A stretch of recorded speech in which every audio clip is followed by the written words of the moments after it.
You have one life, don't settle for mediocrity. Don't settle for mediocrity. And I think the only, people debate intelligence, for example, right? We talk about IQ tests and all that. But I think the only true test of intelligence is if you get what you want out of life.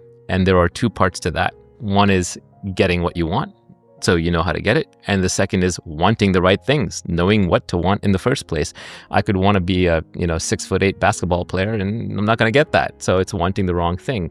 So that's wanting something that you can't get. That's wanting something you can't get. There's also wanting something that you don't want. Yeah, wanting something that's a booby prize. There are plenty of booby prizes out there too, right? I haven't heard that word in about 20 years. Yeah, prizes that are just not worth having or that create their own problems. Well, if you're not careful, you can end up in a place in life not only that you don't want to be, but one that you didn't even mean to get to.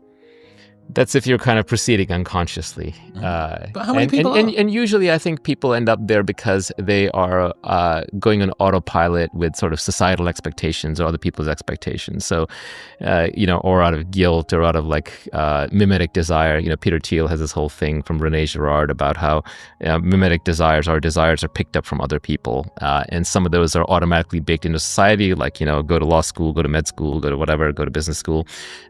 Or they might be from watching what your friends are doing and, the other monkeys are doing.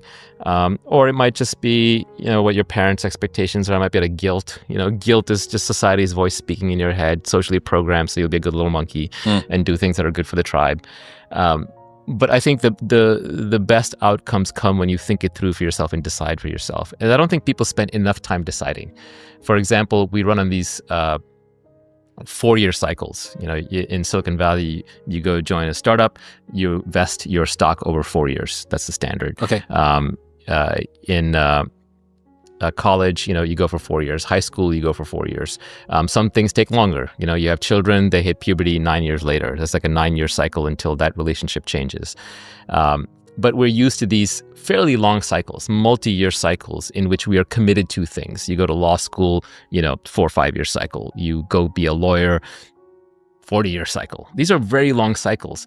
The amount of time we spend deciding what to do and who to do it with, very short, very, very short, right? We spend, 3 months deciding, 1 month deciding on a job where we're going to be for 10 years or 5 years. And because a lot of discovery is path dependent, where the next thing you find on the path is dependent on where you were on the previous path, you sort of start going down this vector that is a very long distance. So people decide frivolously which city to live in, and that's going to decide who their friends are, what their jobs are, their opportunity, their weather, their food supply, their air supply, quality of life. It's such an important decision, but people spend so little time thinking it through. I would argue that if you're making a 4-year decision, spend a year thinking it through, really thinking it through. 25% of the time. Yeah, exactly. There's the secretary theorem. I don't know if you know that one. Is that computer science. After you've done this many people, pick Correct. The best one of the next however many? That's right. Yeah, the secretary theorem is this computer science professor is trying to figure out how much time he should spend interviewing secretaries and then how long to keep the secretary. So let's say he's going to have a secretary for 10 years. Does he keep searching for, 1 year, 2 years, 3 years, 1 month, 2 months? What is the optimal time? And it turns out that the optimal time is somewhere around a third. About a third of the way through, you take the best person you've worked with and try to find someone that good or better. So by the time you've gone about a third of the way through, you have seen enough that you now have a sense of what the bar is. And then anybody who meets or exceeds that bar is good enough. And this applies to dating, this applies to jobs and careers, this applies generally. But the interesting thing about the secretary theorem is that it's actually not time-based. It's not based on 1/3 of the time. It's iteration-based. The number of candidates. The number of shots you took on goal. Yeah. That's right. So you want to have lots and lots of iterations. So in that sense, you need to bail out quickly and you need to be decisive quickly. That's right. You need to take opportunities quickly and bail out quickly. Correct. If you go back and you look through failed relationships, probably the biggest regret will be staying in the relationship after you knew it was over. Yep. Exactly. You should have left sooner. The moment you knew it wasn't going to work out, you should have moved on. So in that sense, I think Malcolm Gladwell popularized this idea of 10,000 hours to mastery. I would say it's actually 10,000 iterations to mastery. It's not actually 10,000. It's some unknown number, but it's about the number of iterations that drives a learning curve. And iteration is not repetition. Repetition is a different thing. Repeating is doing the same thing over and over. Iteration is modifying it with a learning and then doing another version of it. So that's error correction. So if you get 10,000 error corrections in anything, you will be an expert at it. Don't partner with cynics and pessimists. you mentioned there about the people who've got a nightmare going on at home and are trying to fix the world. But a lot of the time that cynicism and pessimism we find in ourselves. We see the world, whether we want to, whether it's because we've imbibed what the news or the negative people around us have said, or it's a bit more kind of endogenous than that. It's just sort of in us. It's the way that we see the world. How can people avoid cynicism and pessimism within themselves? Yeah, cynicism and pessimism is a tough one. We're naturally hardwired for it. Again, I go back to evolution. I'm sorry to keep harping on evolution, but within biology, there's very few good explanatory theories, and theory of evolution by natural selection is probably the best one.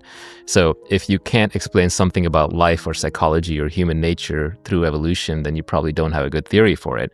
And I would say that pessimism is another one that comes out of this, which is in the natural environment, you're hardwired to be pessimistic, because let's say that I see something rustling in the woods, and if I move towards it and it turns out to be food and prey, then good, I get to eat one meal. But if it turns out to be a predator, I get eaten, and that's the end of that. So we are hardwired to avoid ruin, and just dying. So we are naturally hardwired to be pessimists. But modern society is very different. Despite whatever problems you may have with modern society, it is far, far safer than living in the jungle and just trying to survive. And the opportunities and the upside are nonlinear. For example, when you're investing, if you short a stock, the most money you can make is 2x. You just lose. If the stock goes to zero, you double your money. But if the stock is the next NVIDIA and it goes 100x or 1000x, you make a lot of money. So upside because of leverage is nearly unlimited. Also in modern society, because there's so many different people you can interact with, if you go on a date and it fails, there are infinite more people to go on a date with. In a tribal system, there might have been 20 people and you can't even get through all of them. So modern society is far more forgiving of failure. And you just have to sort of neocortically realize and override that. You have to realize that you're much more running a search function to find the thing that'll work. And then that one thing will pay off in massive compounding. Once you find your mate for the rest of your life, you find your wife or your husband, then you can compound in that relationship. It's okay if you had 50 failed dates in between. The same way, once you find the one business you're meant to plow into and it'll compound returns, it's okay if you had 50 small failed ventures or 50 small failed job interviews. The number of failures doesn't matter. And so there's no point in being a pessimist. You want to be an optimist, but I would say you want to be skeptical about specific things. Every specific opportunity is probably a fail, but you want to be optimistic in the general. In the general, you want to be like, something in here is going to work out. How do you navigate that tension? I mean, exactly as I said, I'm optimistic in the general that if something fails right now, then this is a little woo-woo, but it wasn't meant to be. It was a learning experience. It was an iteration. As long as I learned something from it, then it's a win. If I didn't learn from it, then it's a loss. But as long as you're learning and you keep iterating fast and cutting your losses quickly, then when you find the right thing, you have to be optimistic and compound into it. So you don't want to jump into the first thing. You don't want to marry the first person you date necessarily, unless you got very lucky. But you want to investigate and explore very, very quickly until you find the match. And then you have to be willing to go all in. You have to be willing to move your chips to the center of the table. So both those approaches are required. So it's a barbell strategy.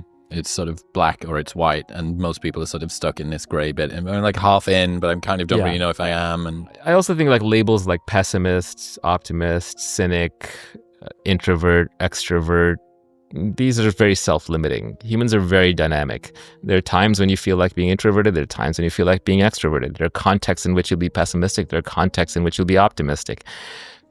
Leave all those labels alone. It's better just to look at the problem at hand, look at reality the way it is.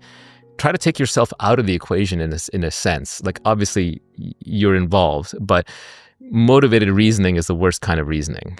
You're not going to find truth through highly motivated reasoning. You have to be objective, and objective means trying to take yourself out of it as much as possible, or at least your personality out of it as much as possible. And so to the extent you run with this thick identity and personality, it's going to cloud your judgment. It's going to try and lock you into the past. If you say, I'm a depressed and unhappy person, yeah, I'm going to be unhappy, that's a way of locking yourself into your past.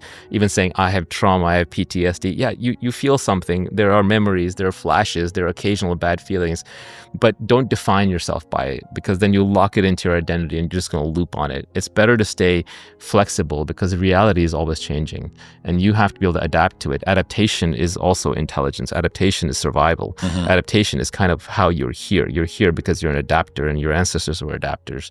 So to adapt, you'll be able to see things clearly. And if you're seeing them through your own identity, it's going to cloud your judgment.